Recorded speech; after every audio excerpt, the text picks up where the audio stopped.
जय श्री राधा रानी सरकार की, जय श्री कृष्ण भगवान की, जय कार्तिक मास महत्म्य की। मंदिर श्री बंसी वाले महात्मा यूट्यूब चैनल की ओर से हम आप सभी भक्तों का हार्दिक अभिनंदन करते हैं। आज हम आपको सुनाने जा रहे हैं कार्तिक मास महत्म्य के 22वें अध्याय की परम सुंदर कथा। इससे पहले आप कार्तिक मास महत्म्य के अध्याय 1 से लेकर अध्याय 21 तक की कथा को हमारे चैनल पर सुन चुके हैं। तो अब कार्तिक मास महत्म्य के 22वें अध्याय की परम सुंदर कथा, जो कि इस प्रकार है। बोल श्री राधा कृष्ण भगवान की जय। बोल कार्तिक मास महत्म्य की जय। देवऋषि नारद जी राजा पृथु से आगे की कथा का वर्णन करते हुए कहने लगे हैं कि हे राजा पृथु, इस प्रकार भगवान विष्णु के पार्षदों के वचन सुनकर धर्मदत्त ब्राह्मण ने कहा है कि हे महानुभाव, प्राय सभी मनुष्य भक्तों का कष्ट दूर करने वाले श्री विष्णु भगवान जी की यज्ञ, दान, व्रत, तीर्थ सेवन तथा तपस्याओं के द्वारा विधि पूर्वक आराधना करते हैं। उन समस्त साधनों में कौन सा ऐसा श्रेष्ठ साधन है जो भगवान विष्णु की प्रसन्नता को बढ़ाने वाला और भगवान विष्णु के समीप की प्राप्ति करवाने वाला है। आज धर्मदत्त ब्राह्मण के इन वचनों को सुनकर दोनों पार्षद अपने पूर्व जन्म की कथा कहने लगे हैं। भगवान विष्णु के दोनों पार्षदों ने कहा है कि हे ब्राह्मण देव, हम आपको अपने पूर्व जन्म की कथा सुनाते हैं, जिसे सुनकर आपको आनंद तो होगा ही होगा, आपके प्रश्न का उत्तर भी स्वयं ही आपको मिल जाएगा। हे ब्राह्मण, पहले कांचीपुरी में चोल नामक एक चक्रवर्ती राजा हो गए हैं। उन्हीं के नाम पर उनके अधीन रहने वाले सभी देश चोल नाम से विख्यात हुए।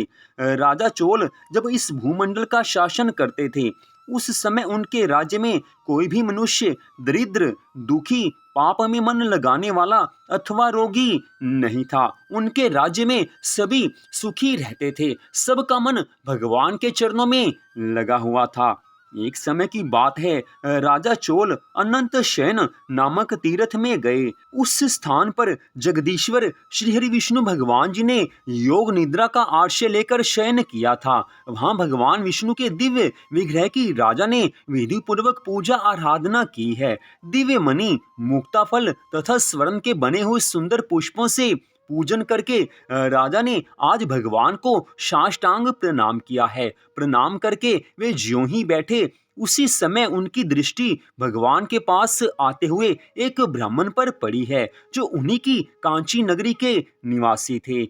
उनका नाम विष्णु दास था। उन्होंने भगवान की पूजा के लिए अपने हाथ में तुलसी दल और जल ले रखा था। निकट आने पर उन ब्रह्म ऋषि ने विष्णु सूक्त का पाठ करते हुए देवाधिदेव भगवान को स्नान करवाया है और तुलसी जी की मंजरी तथा तुलसी जी के पत्तों से आज भगवान की विधिवत पूजा आराधना की है। मन प्रसन्न हुआ है। राजा चोल ने जो पहले रत्नों से भगवान की पूजा की थी, वह सब तुलसी पूजा से ढक गई। राजा चोल ने तो मणि, मुक्ता फल और स्वर्ण के बने हुए सुंदर पुष्पों से भगवान का पूजन किया था, लेकिन आज इसके पश्चात उन ब्रह्म ऋषि ने केवल तुलसी के पत्तों और तुलसी की मंजरी से भगवान की पूजा आराधना की है। तो राजा की पूजा की जो सामग्री थी, उनके ऊपर तुलसी दल और तुलसी जी की मंजरी आ गई हैं।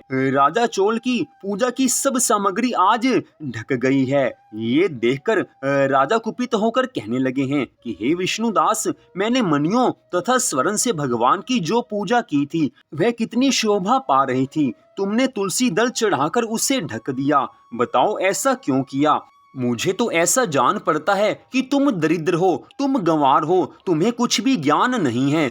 श्री हरि विष्णु भगवान जी की पूजा आराधना के बारे में तुम्हें कुछ भी ज्ञान नहीं है। तुम्हें भगवान की भक्ति कैसे की जाती है, इस बात का भी ज्ञान नहीं है। आज राजा चोल ने विष्णुदास नामक ब्राह्मण को कुछ कटु वचन कहे हैं। इसके पश्चात राजा की ये बात सुनकर द्विज श्रेष्ठ विष्णुदास ने कहा है कि हे राजन, आपको भक्ति का कुछ भी पता नहीं है। केवल राज लक्ष्मी के कारण आप इतना घमंड कर रहे हैं। बतलाइए तो सही, आज से पहले आपने कितने वैष्णव व्रतों का पालन किया है? तब राजा चोल ने हंसकर कहा कि तुम तो दरिद्र और निर्धन हो, तुम्हारी भगवान विष्णु में भक्ति ही कितनी है। तुमने भगवान विष्णु को संतुष्ट करने वाला कोई भी यज्ञ और दान आदि नहीं किया और ना पहले कभी कोई देव मंदिर ही बनवाया है। इतने पर भी तुम्हें अपनी भक्ति का इतना घमंड है, ये अच्छी बात नहीं है। एक तो तुमने गलती की है, उसके ऊपर अपनी गलती स्वीकार नहीं करते हो, उल्टा मुझे ही दोष देते हो। भगवान विष्णु की भक्ति के संबंध में तुम्हारा ज्ञान बिल्कुल शून्य है। आज राजा चोल ने बड़े कटु वचन कहे हैं। अंत में राजा चोल ने सबके सामने कह दिया है कि अच्छा, तो ये सभी ब्राह्मण जो यहाँ पर उपस्थित हैं वो मेरी बात सुन लें। भगवान विष्णु के दर्शन पहले मैं करता हूँ या ये ब्राह्मण करता है, इस बात को आप सब लोग देखें। इसके पश्चात आप सब जान जाओगे कि किसकी भक्ति कैसी है। सब लोग आप स्वतः ही ये जान जाओगे कि किसकी भक्ति श्रेष्ठ है, कौन भगवान विष्णु को पहले प्रसन्न करता है।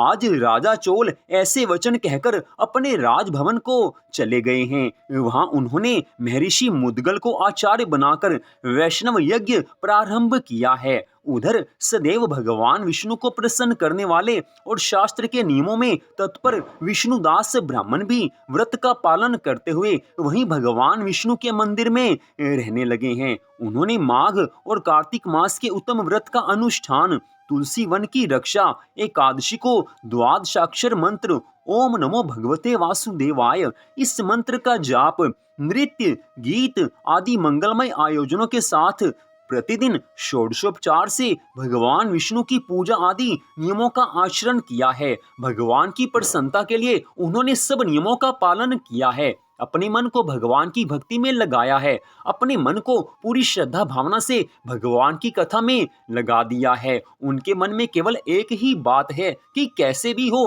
भगवान को प्रसन्न करना है। आज विष्णुदास ब्राह्मण भगवान के चरणों में अपने मन को लगाकर आनंद का अनुभव करने लगे हैं, लेकिन उनके मन में एक चिंता अवश्य है कि मुझे पहले भगवान विष्णु के दर्शन होंगे या राजा चोल को दर्शन होंगे। जैसे जैसे समय आगे बढ़ता गया वैसे वैसे विष्णुदास ब्राह्मण का मन भगवान के चरणों में और लगने लगा है। वे चलते फिरते सोते सब समय भगवान विष्णु का स्मरण किया करते थे। उनकी दृष्टि सर्वत्र सम हो गई थी। वे सब प्राणियों के भीतर एकमात्र भगवान विष्णु को ही स्थित देखते थे। इस प्रकार राजा चोल और विष्णुदास दोनों ही भगवान श्री लक्ष्मीपति जी की आराधना में संलग्न थे। दोनों ही अपने अपने व्रतों में स्थित रहते थे। दोनों की ही संपूर्ण इंद्रियां तथा समस्त कर्म भगवान विष्णु को समर्पित हो चुके थे। दोनों भगवान की पूजा आराधना करते हुए श्रद्धा भावना से भगवान की भक्ति करते हुए अपना हर क्षण व्यतीत करने लगे हैं। मन में केवल एक ही भाव है कि भगवान जल्द से जल्द मुझे दर्शन दें। दोनों के मन में भगवान के लिए प्रेम है। दोनों के मन में भगवान के लिए पूरी श्रद्धा भक्ति है। इसी तरह से भगवान की भक्ति करते हुए, भगवान की पूजा आराधना करते हुए, भगवान के चरणों में अपने मन को लगाते हुए उन दोनों ने दीर्घ काल व्यतीत किया है। इतनी कथा सुनाकर देवऋषि नारद जी राजा पृथु से कहने लगे हैं कि हे राजन, जो भगवान के शुद्ध भक्त होते हैं उनका मन एक क्षण को भी भगवान की भक्ति से अलग नहीं हो सकता। जिनके मन में भगवान के लिए प्रेम है वो अपने आप ही भगवान के चरणों में मन को लगाकर रखते हैं। संसार के वासी केवल संसार से प्रेम करना जानते हैं। आने वाले कलयुग में लोगों की भोग बुद्धि होगी, उनका मन सदैव संसार में लगा रहेगा, भोग विलास में उनका मन लगा रहेगा।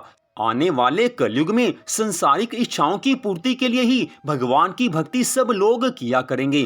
कुछ लोग ही बीच में ऐसे होंगे जिनका मन भगवान के चरणों में निस्वार्थ भावना से लगा होगा।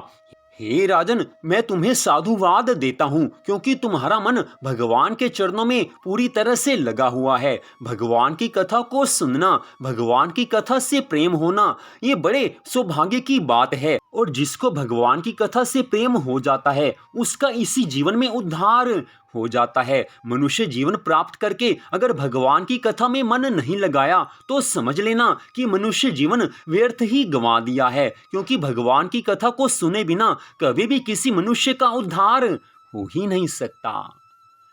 तो इस प्रकार कार्तिक मास महत्म के 22वें अध्याय की कथा का यहीं पर विश्राम होता है। मंदिर श्री बंसी वाले महात्मा यूट्यूब चैनल की ओर से आज की इस कथा को आपने सुना तो आप सबका फिर से धन्यवाद। भगवान श्री राधा कृष्ण जी की, भगवान श्री लक्ष्मी नारायण जी की, तुलसी माता की, कार्तिक मास महत्म की अनंत कृपा सदा आप सब पर, आपके परिवार पर बनी रहे, इसी मंगल कामना के साथ जय श्री राधा रानी सरकार की, जय श्री कृष्ण भगवान की, जय श्री लक्ष्मी नारायण जी भगवान की, जय तुलसी माता की, जय कार्तिक मास महत्म की।